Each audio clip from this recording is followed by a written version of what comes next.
by with something we could have done yesterday, but we missed it. But we'd just like to begin by acknowledging the peoples who were living on this land before they were unseated. So the Miwok, Pomo, and Ohlone people, past, present, and future. So we tend to think of these people as somewhere in the past who lived on this land a long time ago and no longer exist, but these people do still exist. So I remember going to a climate rally in Oakland a few years ago, and a young man got up on the stage on the microphone and he said, "I am Ohlone. They say we no longer exist, but I'm here." So just want to honor those past, present, and future. And also just sitting here looking at the image of the Buddha there opposite me, and you have here behind us. I'd also like to pay homage to the Buddha who gave these teachings and gave the essence of these teachings, and the many people who've passed these teachings on over the last 2,500-600 years. So for a long time those teachings were given orally. People had to learn them and pass them on orally, and then hundreds of years down the line they were written down, actually in a place called Aloka Vihara in Sri Lanka, so the same name as our monastery, as it happens. That's not why we chose the name, but so these books and the chanting books and the sheets that we've printed out, those contain teachings that have been passed down over thousands of years, and so just to and they're liberating teachings. So just to bear that in mind, and to use those as also as a support for mindfulness. So not treading on them, not sitting on them, not resting your feet on them, this kind of thing. Think about these are really precious actually. So if you have already, don't feel like, oh no, I'm so terrible. We learn as we go along, but to recognize that they contain teachings that point towards liberation. There's nothing more precious than that. So I'm going to begin by paying homage to the Buddha. Namo tassa bhagavato arahato samma sambuddhassa. Namo tassa bhagavato arahato samma sambuddhassa. Namo tassa bhagavato arahato samma sambuddhassa. Buddhaṃ dhammāṃ saṅghāṃ namasami. So the theme of the retreat is 7 treasures for transformation, and these are the jewels of the 7 awakening factors.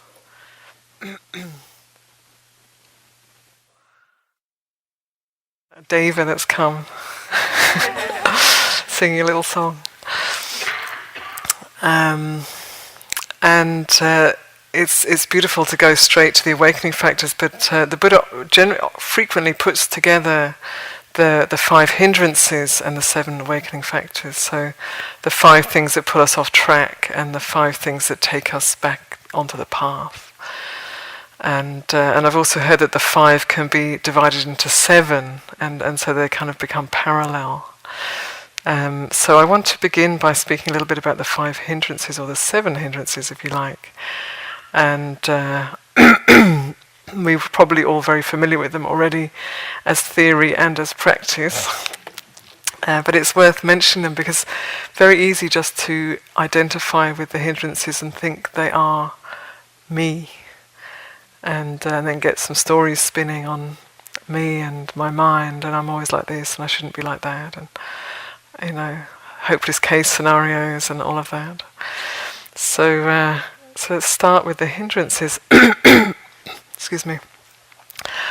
So the Buddha points to, and they're called hindrances because they slow us down, they pull us off track. they're not. They're things that pull us in the wrong direction, but they're not. But we can be stronger than them. We can be cleverer than they are. So they only hinder us. They don't absolutely stop us. Excuse me. So the first of the hindrances is sensual desire, the longing for something outside of ourselves that will make us whole, that will bring us satisfaction. And sensual desire, it has this movement. It's what we pull towards ourselves. That we feel like if we just have this experience or this thing or this whatever it is, then we will be satisfied, we'll be complete, we'll be able to find that peace and that happiness that we're looking for. But I'm sure we've all tried that quite a bit, maybe. And the thing is, it does give us that for a moment or two. We do get that satisfaction for a little while, and then it changes, and then the desire arises again. And then we remember, like, oh, well, when I had that last time, that was good for a bit, so let me go back to that. And then we seek again and again for that something that will give us the satisfaction that we're craving, the sense of wholeness and completeness that we're craving. And but just like drinking salt water, the more we drink, the thirstier we get. The more we try to satisfy our craving with that thing that gives us temporary gratification, the more the desire grows, and on that goes, and on that goes. So it's an endless cycle of wanting that some of us may be very familiar with. I'm very familiar with it. And knowing it doesn't make it go away, unfortunately. That would be nice. But it takes a bit more than that. So recognizing, but knowing is a very, very important beginning. So to know the hindrance of sensual desire as that. So when the mind is wandering into places where it's dreaming of some lovely something or other that's so much better than this, somewhere we can be in the future, or someone we were with in the past, or some delicious something that we can eat, whatever it is. That when our minds go into those places, just to recognize, this is the hindrance of sensual desire. It feels kind of harmless often, until it gets too much momentum, and then it starts to destroy our lives. But it can feel quite harmless. I'm just have a little fantasy about this, and I'll just think about what's going to be, for dinner tomorrow or whatever. It can feel really harmless, and it can be relatively harmless. But it's pulling us away from presence. But if we bring presence to that and know it for what it is, then we start to turn things around. And when we remember that, the Buddha speaks about the gratification, the danger, and the escape in relation to sensual desire. So the gratification is knowing, if I get that, it's going to be good for a little while. And it will give me that satisfaction, I know, because I tried it before and it was good for a little while. Or maybe I haven't tried it yet, but it's holding a lot of promise. And so the Buddha points to the gratification. He doesn't deny that temporary gratification. And then the danger. And the danger is that changes. It lasts only for a little while. And then it's gone. And then we're back to square one. And the escape, he uses that, well, at least that's the way it's translated. The escape from that endless cycle of following sensual desire is renunciation. So to give up a small gratification for a greater one. Anyone who's been, well, it's all of us really, but it's more obvious to some than others, but anyone who has been caught in the grips of addiction, know at some point you realize, giving this up, you give it up for a greater happiness. And in a way the Buddha is pointing to that, that we're all caught in that same habit of addiction to pleasant feeling. And we move towards pleasant feeling and we move away from unpleasant feeling. But as a human being, as a sentient being, really, as an animal or a human being, we can't only have the pleasant feeling, there has to be both. So there's painful feeling, there's pleasant feeling, there's neutral. That's just the deal, that's how it is when we come into this world, and yet we want the pleasant and we don't want the painful, and we ignore the neutral. And in doing that, without clear understanding of what we're doing, it's like we're constantly just on the hamster wheel in a way. We're just constantly in that cycle of becoming. And there's no end to it. The Buddha says that there is no discernible beginning or end to that cycle. That's worth remembering. There is no discernible beginning or end to that cycle of seeking pleasure, trying to get away from pain, and ignoring the neutral. So the hindrance of sensual desire is the first one to get familiar with and to recognize and to know it for what it is. And to know that that is not who and what we are. So when that arises, it's not I'm a bad person because I've got sensual desire. It's just the hindrance of sensual desire has arisen in the mind. And then the second is the hindrance of ill will, aversion, not wanting. And that's the opposite movement, it's pushing away. If I just got this out of my experience, everything would be okay. If that person just wasn't in my life, everything would be okay. If the things I liked lasted, everything would be okay. That's maybe going back to the pleasure again. So the ill will, it's kind of a broad umbrella, and it covers from intense hatred to just a kind of like, I wish that would be different, or even just something as subtle as boredom. And fear also comes under that. Fear kind of is partly under the umbrella of ill will and partly under the umbrella of restlessness and agitation. It kind of has both. So getting to know those two, they pull us, they can blind us and pull us off track. And again, not to become somebody who is, we say it, I'm an aversive, I'm a greed type, We have the leanings, but it's not that is who and what we are, but those are the inclinations of the mind, and we can change that, we can guide that. So sensual desire, ill will, sleepiness and dullness, or sloth and torpor. And that's like a sleepiness of mind and a heaviness or dullness of body. And restlessness and agitation. So so sleepiness and dullness, not enough energy. We need to arouse energy. And the restlessness and worry, too much energy. We need to calm that energy. And then the fifth hindrance is the hindrance of doubt.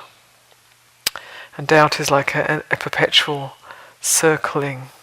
Should I do this or should I do that? Am I doing it right? Did they mean this or did they mean that? And it goes around and around, and it sort of tells us the story that if we just keep going, I used to have a lot of doubt, and it would be like, if I just keep going and just keep asking the questions, eventually it's going to become clear. But actually what happens is you just get more and more entrenched in doubt. It gets stronger and stronger. So when there's doubt, one needs to just pick up a practice and try it out and see what happens. And then use your discernment. Is this working or not? Is this helpful or not? And if it's not, pick up a different practice and try that out. But endless doubt does not go anywhere but around and around. So those are the 5 hindrances, and they can be made into 7, with those middle 2, the sleepiness as one, and dullness of body as another one, and then restlessness as one, and restlessness of body as one, and agitation of mind as the other one. So those 7 kind of, so they can be the 7 hindrances and the 7 awakening factors, and they can kind of parallel together. So we will all be probably familiar with those hindrances, and they are likely to arise during the retreat. And so just to know them for what they are. And I feel the Buddha was incredibly compassionate in just laying them out like that. That they are hindrances, they're not me, they're not mine, they're not who and what I am. It's so easy to identify with them. But he's pointing to like, no, that they're not who you are, they're what obscure your mind. And the potential of your mind is to be awake, is to be fully awakened. And then he points us to the awakening factors. And many years ago, before I was a nun, and when I lived with my partner, we had a shrine to the Buddha, and in the center of that shrine was a list of the 7 factors of awakening that my partner had written down, and he'd put that right in the center of the shrine. And I would look at that list, and I just had it like a blank. I could never remember them. I sort of had this block of like, well, they're factors of awakening, they're like enlightenment factors, and I'm nowhere near enlightenment, so I don't even know where to start with that. So there'd be this kind of shutting down around this list for years. And and then eventually, at some point, I looked at them and I was like, oh, mindfulness. I know how to do that. Sati, that's not so hard. Sati Bojjhanga. And then Dhammavichaya, investigation. It's often translated as investigation. I like to think of it more like an inquiry, like a kind of a curiosity and an interest and a listening of like, oh, what's going on? So first there's the sati, and then there's the like, oh, what is going on now? What is this? Where is it in the body? What does it feel like? What is it doing? Is it wholesome or is it unwholesome? Is it going to take me in the right direction or in the wrong direction? What's the energy around it? Just like these kind of questions. And it's not up here in the head so much. You don't want to spend too much time up here, because it doesn't get enlightened necessarily. It's the chitta, it's the heart mind that it wakes up. But it's like dropping down into the more experiential mind and being curious and interested. And then the virya, energy, is like sustaining that interest, staying with it long enough to get some clarity. They're kind of not that difficult. They're very accessible. And then as you keep going, so those first 3, they're what we can do. We can intend those and put our attention into those. We can bring them into consciousness. And even I have heard some great meditators and scholars say that this isn't possible, but it certainly works for me, and I know other people for whom it works. With the hindrances, once we become aware that a hindrance is present, then we can start to apply those first 3 awakening factors to the hindrance. So there may be a sense of, maybe you may be sitting with a sense of sorrow. I had this very strongly once, with sitting with really, really strong sorrow. And there it was sorrow, and it's just kind of under the umbrella of ill will. And it was very strong, and there were reasons for it, and it was kind of very intense. And then at some point there was this like recognition of, oh, it's sorrow, and it's like this. And then recognizing like, oh, that's like, it's sati, it's mindfulness or awareness that knows that. So when there's no awareness, no sati, then we're just in it, and we become the sorrowful one, with a story as to why it is like that, and why we're justified, and poor me, all of that. And then when there's sati, there's the knowing of it. It's different. It's a completely different quality. And so there was the sati, there was the knowing, and there was the sorrow, and then there was the interest of like, oh, what does it feel like? Where is it in my body? How does it move? What kind of energy does it have? How do I know that it's sorrow? And then then Dhammavicaya, the investigation, was operating, just kind of naturally arose. And then because I was curious and interested, then there was energy there. And so those first three awakening factors, there's one of the hindrances that arises, and then those three awakening factors bring that onto the path of awakening. And then to my surprise, I found this joy arise, simultaneous to the sorrow. So there's the sorrow, it hadn't gone away, but at the same time this joy arose in me, and it's like, wow. And it was the joy of just knowing things as they are, really. It's like the joy of the Dhamma, the joy of the simplicity of knowing things as they are. And being okay with things as they are, and also knowing, there are causes and conditions for this. And it's like this right now, and it's changing. And not it's changing so it's going to go away, and so quick move it along, but just knowing it's not always going to be this way. It hasn't always been this way. It won't always be this way, and it'll come to its own natural conclusion, cessation. So those awakening factors just kind of can arise if we put our attention in the right way. So when we're identified with what's going on in our mind, there's not much room for the wisdom to arise. And we can get very identified, we can get very stuck in a story and in a position for or against another. So just to know that, when we're in that and it happens, we're stuck. We're kind of caught by those hindrances, or by Mara, as the Buddha likes to put it. So you may be familiar in the suttas that Mara is depicted as a person, as a character, and Mara's the one who's always trying to pull us off track, who will do whatever they can for us not to realize our true potential. So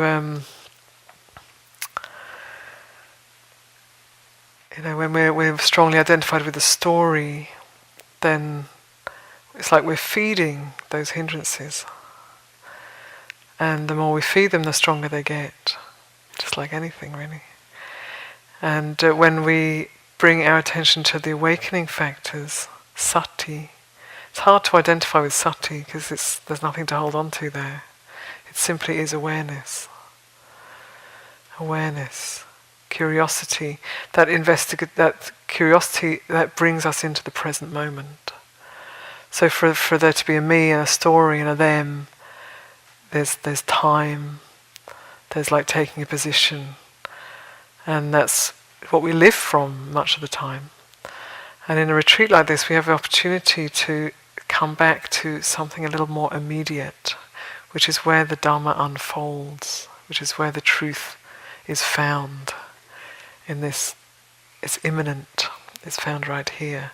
And those qualities, awareness, sati, investigation or inquiry, and then the energy to stay with it, they bring us directly back into presence, into direct experience.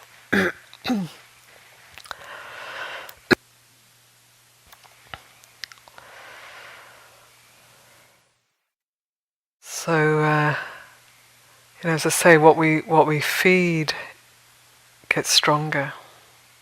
What we feed in our minds gains strength and gains momentum. So, if we're feeding the hindrances, or when we're feeding, let's be realistic, when we're feeding the hindrances, when we're feeding the hindrances, we're making them stronger. And then when we remember, and we're bringing sati, we're bringing awareness to our experience, we're making that stronger.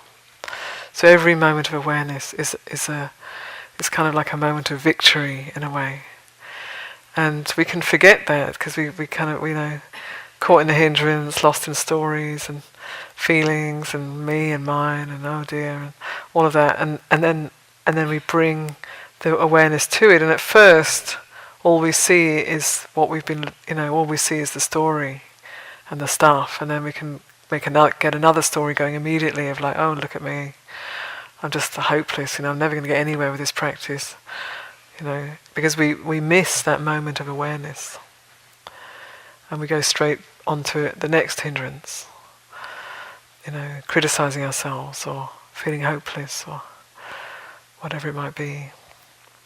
So to really pay attention to those moments of awareness that, and we can bring it. It's here. It's now. It's like even just saying the word awareness, my mind just kind of goes bing, and it's like, oh, there's the room. It's all bright, and it's here. It's accessible.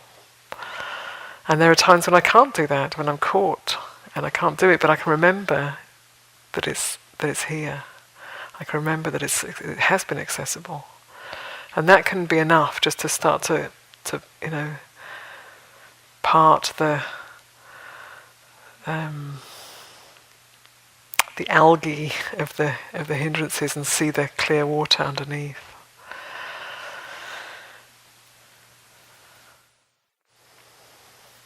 So I'm gonna. I used to be one of those people who didn't like people reading poems in Dhamma talks.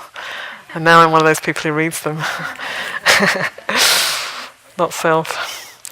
So a friend of ours, Maddie Weingast, he made some kind of unique translations or adaptations of the Therigatha, which is the poems of the awakened nuns of the Buddha's time. And this is the Therigatha is the oldest known compilation of women's literature in the world, and it is part of the Pali Canon. And there are many translations. Quite a lot of them are rather dry, and he's done a different version, sort of from a heart version. So the first one is the poem, and each of them are poems are uttered like they're utterances of these awakened women, bhikkhunis. So the first one I want to read is Jenta, the Jenta Bhikkhuni, and her name means conqueror. And she's speaking about the awakening factors. I was forever getting lost, until one day the Buddha told me, to walk this path you will need 7 friends: mindfulness, curiosity, courage, joy, calm, stillness, and balance. For many years, these friends and I have travelled together, sometimes wandering in circles, sometimes taking the long way around. There were days when I thought I couldn't go on. There were days when I thought I was finally beaten. It's scary to give all yourself to just one thing. What if you don't make it? Oh, my heart, you don't have to go it alone. Train yourself to train just a little more gently. Train yourself to train just a little more gently. It's beautiful intention. So the training is really important. How we train our mind is really, really important. But even the word training can kind of bring a kind of like a should and a shouldn't into the picture. So there's this intention to train ourselves, but to train ourselves gently, to be subtle, to be encouraging, to be creative in our training. Our mind is, for most of us, our minds are like children. We grow up and we learn to behave ourselves and to, social norms and to restrain what's, not appropriate and all of that, mostly. But inside, our minds can still be like children, and then we come here on a retreat, and then there's this long periods of time of sitting doing nothing much, and then walking up and down, and then sitting again, and then getting to eat something, which is like a highlight of the day perhaps, and then come back, more sitting, and more walking, and then maybe having dinner, maybe not, And for the child mind, this is terribly, terribly boring. So we need to, make it a little bit interesting. Find ways to keep the mind engaged in the practice. And I appreciated Venerable Dhammadippa giving us a few tools to play with in the meditation. Like exploring the senses. It's quite an interesting one. And then cultivating the Brahma Viharas, the heart qualities. This is a really beautiful practice when we cultivate the heart qualities, the 4 boundless qualities. And there are suttas where the Buddha speaks about how you can put together the awakening factors and the heart qualities. And this is like, the most beautiful way we can realize awakening. Beautiful in the beginning, beautiful in the middle, beautiful in the end. To put together the heart qualities and the awakening factors. And so these are lists. The Buddha has all these lists, and it can be a little tedious at times. But think of them like it's like a kind of like a skeleton. You get the skeleton of the teachings from the Buddha, and then you take them and you make them yours. You put flesh onto them. You breathe life into them, and to do that, be like you have license to be creative, to find what works, to find what makes it juicy, what makes it interesting, what makes it practical. So we kind of will keep coming back to the essential teachings, but you may have a whole palette of or toolbox or whatever you want to call it of ways, techniques, or creative ideas that you can bring to this practice. So it's really important to know that the mind will, when we don't take care of the mind, it will wander into the hindrances. It's just going to do that. For most of us, unless you're quite spiritually advanced. Very spiritually advanced, perhaps, it's going to wander into the hindrances, and so that's just going to happen, So then that it's not who what I am, and to meet that as you would meet, it's like if you're playing a game with somebody and they're pulling you into a place you don't want to be. How do I get back to where I want to get back to? So to meet it with interest, with a sense of like challenge, in a good way rather than defeat,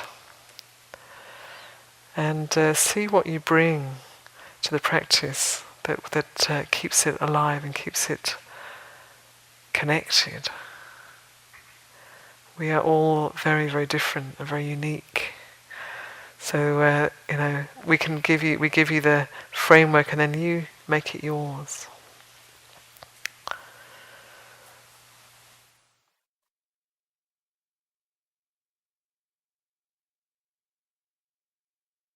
So I want to read another poem. The entire path and all you'll ever need to walk it, you will find inside. So the Buddha taught me.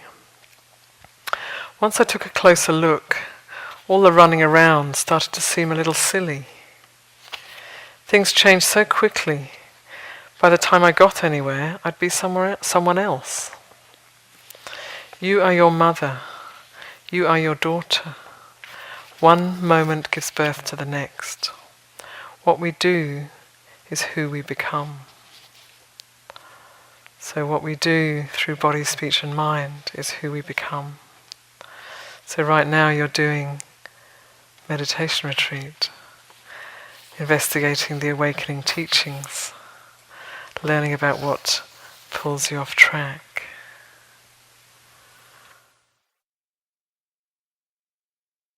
And Maddie, who translated these poems or rewrote these poems, is also a Pali, has really good knowledge of Pali. And he's been staying in our monastery for some months, and so we've been asking him about exploring different words. And then one of the words that came up as we were looking at this poem was the seventh awakening factor, upekkha. Upekkha. So that's usually translated as equanimity. And equanimity, we were talking about this just recently, like equanimity, like whoever uses the word equanimity. I mean, when do you ever hear that word except in Buddhist retreat centres? It just never, it's not used, is it? It's like an odd word. And so it's a kind of a foreign word, so to speak, and then we try and make it fit this concept, and then we're not quite sure what it is. And then sometimes it gets called equipoise, and sometimes it gets called equanimity, and it's like, okay, equipoise, is that any more clear, And so as we were talking about, so what's the Pali word? What is the actual word in Pali, and how is that translated? And so he was saying it's two parts. The word is two parts. Upekkha, eka of the upekkha means looking on, looking like. And the upa, so it's upa and eka, upekkha. Upa means nearby, or on, or up, and it has a sense of location or juxtaposition with looking on. So it's kind of, one of the translations I've also heard is having a bird's eye view, or be able to see, the whole picture. So one of the translations he came up with, which I really like, which I've never heard before, is perspective. But upekkha is the quality of perspective, having a perspective on things. You're not just caught up in it. You've got a perspective on it, and it's still in it, but you're in connection. So it's not a dissociative, aloof thing. You're in connection with what's going on. You're aware of what's going on. You're responding to what's going on, but you're not caught in it. So upekkha has this quality of perspective. So I just wanted to bring that in, because I think sometimes we can misunderstand that word and think we've got to be kind of even, all the time. If you've tried it, it's probably, I would say, impossible. Life is tumultuous. It goes up and down. Our moods change. If you have a female body, it changes with the moon cycles. It's like life is not linear. And so upekkha is not trying to make everything flat, never have any ups or downs. It's having perspective on our experience, so that we're not thrown around by what's going on. And we can see, we can kind of discern when we have perspective. But when we have no perspective, we're just caught up. We're up with the highs, we're down with the lows, we're bored with the middle ground. Whereas the upekkha is like, it's knowing it, it's seeing it. It's not becoming it. So I hope that's useful in some way.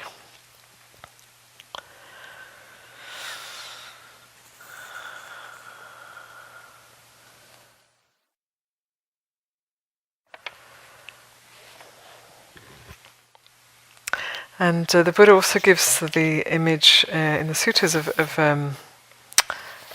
the awakening factors. So he says the factors of awakening, they slant, slope and incline towards nibbana, towards enlightenment, towards awakening. Just as the river Ganges slants, slopes and inclines towards the east and towards the ocean, the awakening factors slant, slope and incline towards nibbana, towards awakening.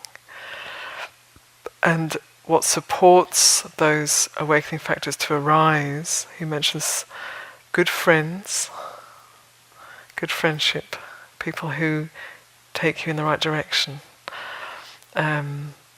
Sila, so good ethics, and careful attention. So just as careless attention feeds and nourishes the hindrances, careful attention feeds and nourishes the awakening factors. So those are the things to watch out for and to appreciate and nurture. And to remember that, however lost we might feel, however far you might feel from being an enlightened being, we all have this potential to awaken. It's a legacy. So we receive the legacy of the hindrances, the stuff we've got to clear out. It's like we all have our ancestral legacies that we have to work through. Can go on for generations. And then there's the legacy of awakening. It's this beautiful legacy that the Buddha has reminded us of. It's something that's here in the potential in the hearts of every one of us, and it gets dusty and forgotten and doubted and distracted away from. But it's here. It's in the room. It's in the heart. So these practices that we are pointing to over these days, these few days, it's short, are pointing us back to that potential that we all have to realize awakening. And we may have just little glimpses, and that's really important. Even the tiniest glimpse is important. And also, just to say with the hindrances, because we're very good at seeing what's not good, what's wrong. So we might be good at noticing what hindrances are present. But we also need to notice what hindrances are not present. So this is a really beautiful teaching that is in the suttas, remarkably, where the Buddha encourages us to notice, is there sensual desire present or not? And if there isn't, to appreciate that. Is there ill will present or not? And if there isn't, to rejoice in that. Is there sleepiness and dullness present or not?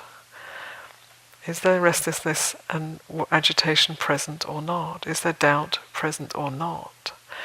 So it's not just what is there, but what is not there. It's important to notice, because we can skip that. And it may be that we've got a lot of restlessness and agitation, but we haven't got sleepiness and dullness. We can appreciate that. It's the Buddha's teaching, Or we're not lost in sensual desire, or we're at least clear that we have restlessness and agitation. We're not caught in doubt. It's kind of sweet.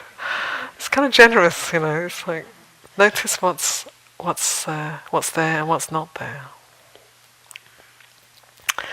So, let's see if I'm going to read you one more of these before I finish.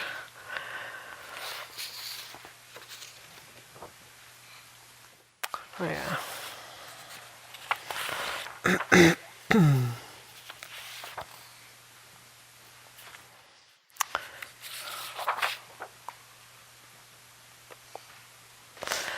So this is a poem about sati, about mindfulness. It's by another Samma. So there's two Sammas. S-A-M-A. And this is a bhikkhuni, so her poem of enlightenment. After 25 years on the path, I'd experienced almost everything except peace. When I was young, my mother told me I would find true happiness only in marriage. Remembering her words all those years later, something in me began to tremble. I gave myself to the trembling, and it showed me all the pain this little heart had ever known, and how countless lives of searching had brought me, at last, to the present moment, which I happily married. Can you imagine? We've been living together ever since, without a single argument. So this is our work, to find the present moment, to meet it with interest and connection and energy, and to let the path lead us back to our natural state, to our potential. So I wish you all well on this retreat. And may we all have patience with our shortcomings and appreciation for our strengths, our own and each other's. Okay.